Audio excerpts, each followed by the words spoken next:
Tekrardan herkese merhabalar. Kanalıma, mutfağıma hoş geldiniz. Artık sarmaya üşenmiyorum. Bu yöntemle gerçekten çok kolay. Tarifimize hemen başlayalım. Bahçeden topladığım yapraklarım var. Evet, kaynayan suya yapraklarımızı atalım.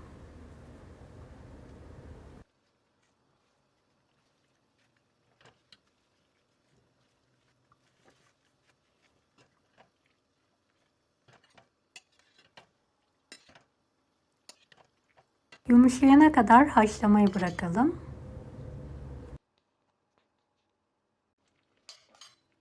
Evet, yumuşayan yaprakların fazla suyunu süzerek bir tepsiye alalım.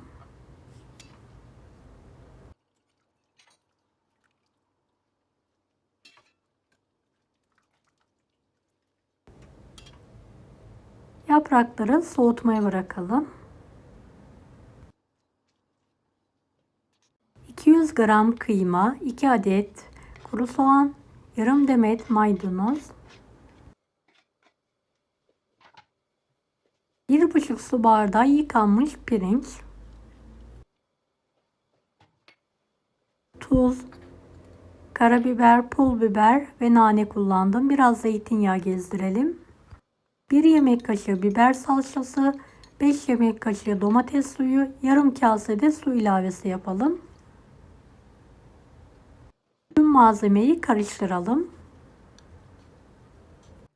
Evet, iç harcımız hazır. Tavamızın dibini zeytinyağı ile yağlayalım. Yaprakları tavaya videodaki gibi serelim.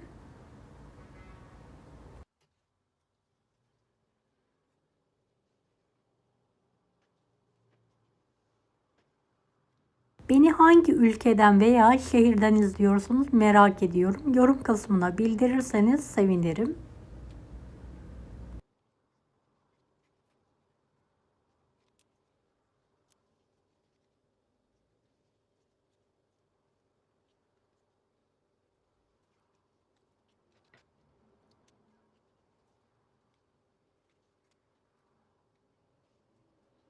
Hiç boşluk kalmayacak şekilde yapraklarımı tavaya dizdim.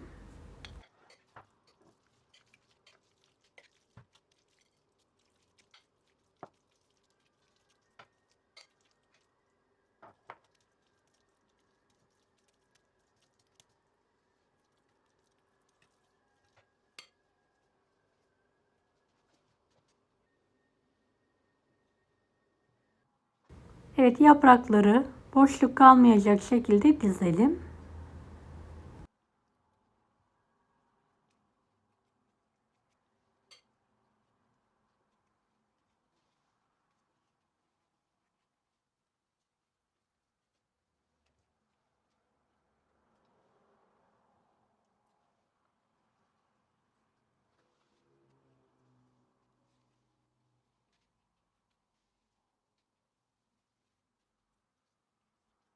Kenar kısımlarını da kapatalım.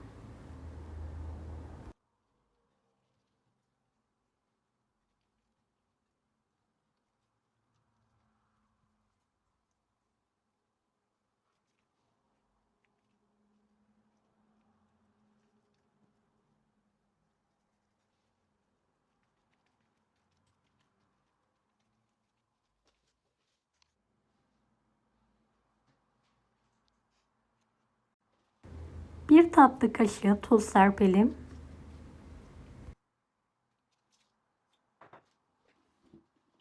Soğuk içme suyu. Üzerine tabak kapatarak kapağı kapalı şekilde kısık ateşte pişirmeye bırakalım.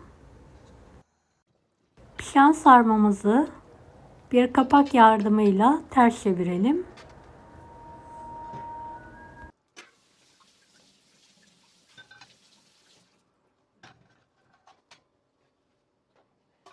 Evet, üzerine kaseye dökülen yağı gezdirelim. Biraz da zeytinyağı gezdirerek pişirmeyi bırakıyoruz. Evet, pişen sarmamı 5-10 dakika dinlendirdim. Servis tabağına alarak ikramı hazırlıyorum.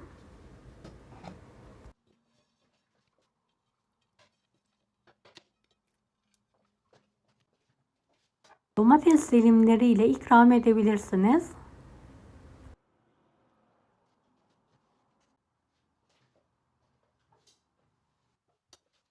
Evet, pasta dilimi gibi kesiyorum.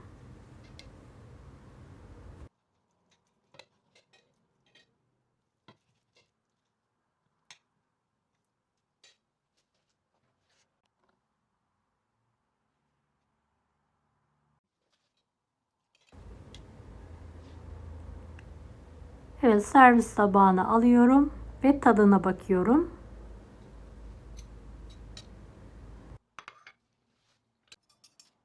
Gerçekten mükemmel oldu. Davet sofralarına hazırlayabilirsiniz. Hem pratik hem de lezzetli. Vaktiniz olmadığı zaman da bu sarmayı mutlaka deneyin. Deneyecek olanlara şimdiden kolaylıklar dilerim. Kanalıma ücretsiz abone olmayı unutmayın.